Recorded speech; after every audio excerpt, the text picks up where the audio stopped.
శ్రీమాత్రే నమః. తెలుగు భక్తి ఛానల్ ప్రేక్షకులందరికీ నమస్కారం. మీ జాతకంలో శనైశ్చరుడి బలం తక్కువగా ఉందని ఎలాంటి సంకేతాల ద్వారా తెలుసుకోవచ్చు? శని బలం తక్కువగా ఉంటే ఎలాంటి సమస్యలు వస్తాయి? శని బలం పెంచుకోవాలంటే పాటించాల్సిన పరిహారాలు ఏంటో ఈ వీడియోలో మనం తెలుసుకుందాం. నవగ్రహాలలో శనిని కార్యసాధకుడు అంటారు. అంటే మనం ఒక పని ప్రారంభించినప్పుడు ఆ పని ఖచ్చితంగా మనకు అనుకూలంగా జరగాలి, కార్యసిద్ధి ఏర్పడాలంటే నవగ్రహాలు శని బలం ఉండాలి. శని బలం లేకపోతే మనం అనుకున్న పనిలో ఆటంకాలు వస్తాయి, ఆ పని జరగదు, ఆ పని ఆలస్యం అవుతూ ఉంటుంది. అందుకే శనిని కార్యసాధకుడు అంటారు. శని బలం లేకపోతే ఎంత కష్టపడ్డా ఫలితం తక్కువ ఉంటుంది. శని బలం లేకపోతే శ్రమ ఎక్కువ ఉంటుంది, ఫలితం తక్కువ ఉంటుంది. 24 గంటలు కష్టపడతాం కానీ ఫలితం మాత్రం ఏమి ఉండదు. కాబట్టి శని బలం ఉంటే మనం కొద్దిగా కష్టపడ్డా బ్రహ్మాండంగా ఫలితం ఉంటుంది. శని బలం ఉంటే అనుకున్న పని వెంటనే పూర్తయిపోతుంది. మరి శని బలం లేదని ఎలాంటి సంకేతాల ద్వారా మనం ముందుగానే తెలుసుకోవచ్చు? మన జాతకంలో శని బలం లేకపోతే కనుబొమ్మలు కనురెప్పలు తరచుగా రాలిపోతూ ఉంటాయి. ఎవరికైనా కనురెప్పలు కానీ కనుబొమ్మలు కానీ రాలిపోతూ ఉంటే వాళ్ళకి శని బలం లేదని అర్థం. అలాగే జుట్టు ఎక్కువ ఓడిపోతున్నా శని బలం లేదని అర్థం. కొంతమందికి తొందరగా బట్టతల వస్తుంది, బట్టతల వస్తే శని బలం లేదని అర్థం. బట్టతల తొందరగా వచ్చేసిందా, శనీశ్వరుడి అనుగ్రహం లేదు, పరిహారం చేసుకోవాలి. అలాగే శని బలం లేకపోతే పశువులకు అనారోగ్య సమస్యలు వస్తాయి. మన ఇంట్లో పాడి ఉందనుకోండి, ఆవులు కానీ గేదెలు కానీ ఉన్నాయనుకోండి, వాటికి ఎప్పుడు ఏదో ఒక అనారోగ్య సమస్యలు వస్తుంటే మన జాతకాల్లో శని బలం తక్కువ ఉందని తెలుసుకోవాలి. అలాగే మనం ఉండే ఇంట్లో ఎప్పుడూ కూడా కీటకాలు కానీ చీమలు కానీ బొద్దింకలు కానీ సాలీళ్ళు కానీ ఇలాంటివి ఎక్కువ తిరుగుతున్నాయి అనుకోండి, మన జాతకంలో ఎవ్వరికీ శని బలం లేదని అర్థం. ఇండైజెటివ్ ప్రాబ్లం ఉంటే శని బలం లేదని అర్థం. మనం తిన్నది జీర్ణశక్తి లేక గ్యాస్ట్రిక్ ప్రాబ్లం వస్తూ ఉంటే గనక జాతకములో శని బలం తక్కువగా ఉందని అర్థము. అలాగే శని బలం తక్కువ ఉంటే పని వాళ్ళు బాగా ఇబ్బంది పెడతారు. మన ఇంట్లో కానీ మన వ్యాపార స్థలంలో కానీ పనివాళ్ళు ఇబ్బందులు పెడుతుంటే, పనివాళ్ళు సరిగ్గా రాక బిజినెస్ డల్ అయిపోతూ ఉంటే, పనివాళ్ళు సరిగ్గా రాక ఇంట్లో ఇబ్బందులు పడుతూ ఉంటే జాతకంలో శని బలం తక్కువగా ఉందని తెలుసుకోవాలి. ఈ సంకేతాల్లో ఏవి కనిపించినా సరే జాతకములో శని బలం తక్కువ, శని పరిహారం చేసుకోవాలని ప్రతి ఒక్కళ్ళు ముందుగానే తెలుసుకోవాలి.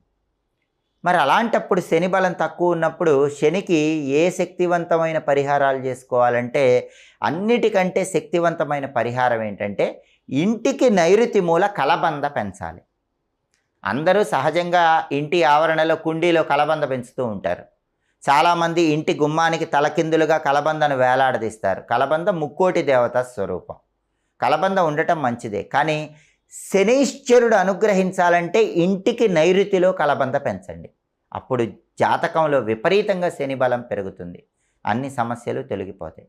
అలాగే శనివారం పూట నల్ల నువ్వులతో తయారు చేయబడిన పదార్థాలు ఎవరికైనా పంచిపెడితే కూడా శని బలం విపరీతంగా పెరుగుతుంది. నల్ల నువ్వులు బెల్లము కలిపి చిమ్మిలి తయారు చేస్తారు. ఆ చిమ్మిలి ఉండలు శనివారం మధ్యాహ్నం పూట ఎవరికైనా పంచిపెడితే విపరీతంగా శని బలం పెరుగుతుంది. అలాగే ఆహారంలో ఆవు పాలు ఉపయోగిస్తే శని బలం పెరుగుతుంది. మనం అందరం కూడా గేదె పాలు తాగుతూ ఉంటాం, కానీ ఆహారంలో ఆవు పాలు తాగితే, ఆవు పాలతో చేసిన పదార్థం తింటే నవగ్రహాల్లో శనైశ్చరుడి బలం విపరీతంగా పెరుగుతుంది. అలాగే వీలైనప్పుడల్లా ముదురు ఆకుపచ్చ రంగులో ఉన్న వస్త్రాలు, నీలం రంగు వస్త్రాలు ధరిస్తూ ఉండటం ద్వారా కూడా శని బలం అనేది విపరీతంగా పెరుగుతుంది. శనివారం పూట పశువులకు ఏదైనా గడ్డి తినిపిస్తే కూడా శని బలం పెరుగుతుంది. ఈ పరిహారాల్లో ఏది చేసుకున్నా సరే శనైశ్చరుడి బలం పెరుగుతుంది, దానివల్ల కార్యసిద్ధి ఏర్పడుతుంది, కష్టానికి తగిన ప్రతిఫలం వస్తుంది. జీవితంలో సక్సెస్ అనేది తొందరగా రావటానికి శనికి సంబంధించిన ఈ పరిహారాలు పాటించండి, సకల శుభాలను సిద్ధింపజేసుకోండి. అమావాస్య రోజు ఎలాంటి పనులు చేస్తే దరిద్రం చుట్టుకుంటుందో, అమావాస్య రోజు ఎటువంటి పనులు చేస్తే పరిపూర్ణంగా లక్ష్మీ కటాక్షం కలుగుతుందో ఈ వీడియోలో మనం తెలుసుకుందాం. అమావాస్య రోజు ఏ పనులు చేయవచ్చో ఏ పనులు చేయకూడదో జ్యోతిష శాస్త్రంలో చెప్పారు. అమావాస్య రోజు గడ్డం గీసుకోకూడదు, క్షవరం చేయించుకోకూడదు. అలా చేస్తే దరిద్ర దేవత ఇంట్లోకి ప్రవేశిస్తుంది. అమావాస్య రోజు తలస్నానం చేయాలి. తలంటు స్నానం చేయకూడదు. అంటే తలకు షాంపూ పెట్టుకోవటం, కుంకుడుకాయ రసం పెట్టుకోవటం, ఇలా తలంటు స్నానం చేయకూడదు. కేవలం తల మీద నీళ్లు పోసుకొనే తలస్నానం మాత్రమే చేయాలి. అలాగే అమావాస్య తిథి రోజు ఉదయం 5 గంటల నుంచి 6 గంటల మధ్య ప్రాంతంలో, సాయంకాలం 5 నుంచి 6 మధ్యలో నిద్రపోకూడదు. అలాగే అమావాస్య రోజు మధ్యాహ్నం పూట కూడా నిద్రపోకూడదు. అమావాస్య రోజు గోళ్ళు కత్తిరించుకోకూడదు. అమావాస్య రోజు కొత్త బట్టలు ధరించరాదు. వస్త్రాలకు పసుపు రాయకూడదు. అమావాస్య సందర్భంగా కొత్త పనులు ప్రారంభించకూడదు. ప్రారంభించిన పనులు ఆపకూడదు. అమావాస్య రోజు రాత్రికి భోజనం చేయకూడదు. ఈ ప్రత్యేకమైనటువంటి నియమాలు అమావాస్య రోజు పాటించినట్లయితే ఆ ఇంటికి దరిద్ర దేవత ప్రవేశించకుండా లక్ష్మీ కటాక్షం అనేది పరిపూర్ణంగా ఉంటుంది. అలాగే అమావాస్య రోజు కొన్ని పనులు చేస్తే లక్ష్మీదేవి విశేషంగా అనుగ్రహిస్తుంది. వాటిలో ముఖ్యమైనది దానం. అమావాస్య రోజు అన్నదానం చేసినా, వస్త్రదానం చేసినా లక్ష్మీ కటాక్షం పరిపూర్ణంగా కలుగుతుంది. అలాగే మీకు దగ్గరలో పారే నీళ్ళు ఉన్నట్లయితే బార్లీ గింజలు కొన్ని తీసుకొని ఆ బార్లీ గింజలు పాలతో కడిగి తర్వాత నీళ్లతో కడిగి పారే నీళ్లలో వదిలిపెట్టండి. లక్ష్మీ కటాక్షానికి సులభంగా పాత్రలు కావచ్చు.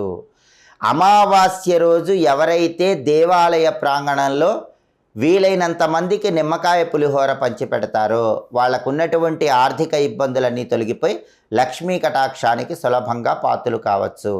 అలాగే అమావాస్య రోజు రావి చెట్టు దగ్గర ఒక ప్రత్యేకమైన దీపం పెట్టడం ద్వారా కూడా ధనలక్ష్మీదేవి ఆగమనం గృహంలోకి సులభంగా కలుగుతుంది.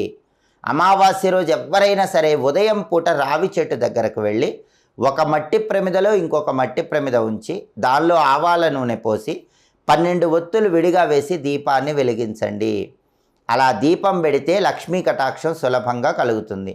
అదేవిధంగా అమావాస్య రోజు లక్ష్మీ పూజ చేసేటప్పుడు నవధాన్యాలు లక్ష్మీదేవికి నైవేద్యంగా సమర్పించండి. నీళ్లలో నానబెట్టిన నవధాన్యాలు లక్ష్మీదేవికి నివేదించి ఆ తర్వాత ఆ నవధాన్యాలు పరిశుభ్రమైన ప్రదేశంలో చల్లండి. ఆ తర్వాత నవధాన్యాలకు మొలకలు వచ్చాక గోమాతకు ఆహారంగా తినిపించండి. అమావాస్య రోజు ఎవరైతే లక్ష్మీదేవికి నివేదించినటువంటి నానబెట్టిన నవధాన్యాలు ఎక్కడైనా పరిశుభ్రమైన ప్రదేశంలో చల్లి ఆ తర్వాత రోజుల్లో మొలకలు వచ్చాక గోమాతకు ఆహారంగా తినిపిస్తారో వాళ్ళ ఇంట్లో ఉన్నటువంటి దరిద్ర దేవత గృహంలో నుంచి బయటికి వెళ్ళిపోతుంది. అలాగే అమావాస్య రోజు సాయంకాలం 5 గంటల 15 నిమిషాల నుంచి 5 గంటల 45 నిమిషాల మధ్య ప్రాంతంలో గుమ్మానికి 2 వైపులా విప్ప నూనెతో దీపాలు వెలిగించడం ద్వారా కూడా ధనలక్ష్మీదేవి ఆగమనం అనేది చాలా సులభంగా కలుగుతుంది. అదేవిధంగా అమావాస్య తిథి సందర్భంగా ఎవరైనా సరే ఒక గ్లాసులో నీళ్లు తీసుకొని ఆ నీళ్లలో రాళ్ల ఉప్పు కలిపి ఇంట్లో నైరుతి మూల ఏర్పాటు చేసి అమావాస్య మర్నాడు ఆ నీళ్లు ఏదైనా మొక్కలో పోయటం ద్వారా ఇంట్లో ఉన్నటువంటి నరదృష్టి, శత్రుబాధలు వీటన్నిటినీ తొలగింపజేసుకొని లక్ష్మీదేవి కటాక్షానికి సులభంగా పాత్రలు కావచ్చు. కాబట్టి అమావాస్య రోజు ఈ విధి విధానాలు పాటించండి. ఏ పనులు చేయవచ్చో ఆ పనులు చేయండి, ఏ పనులు చేయకూడదో ఆ పనులు చేయకండి. దరిద్ర దేవతను గృహంలో నుంచి బయటికి పంపించి లక్ష్మీ కటాక్షానికి పాత్రలు కండి. ఇంకా ఇలాంటి ఆసక్తికరమైన విశేషాంశాలు తెలుసుకోవాలంటే తెలుగు భక్తి ఛానల్ని తప్పకుండా సబ్స్క్రైబ్ చేసుకోండి.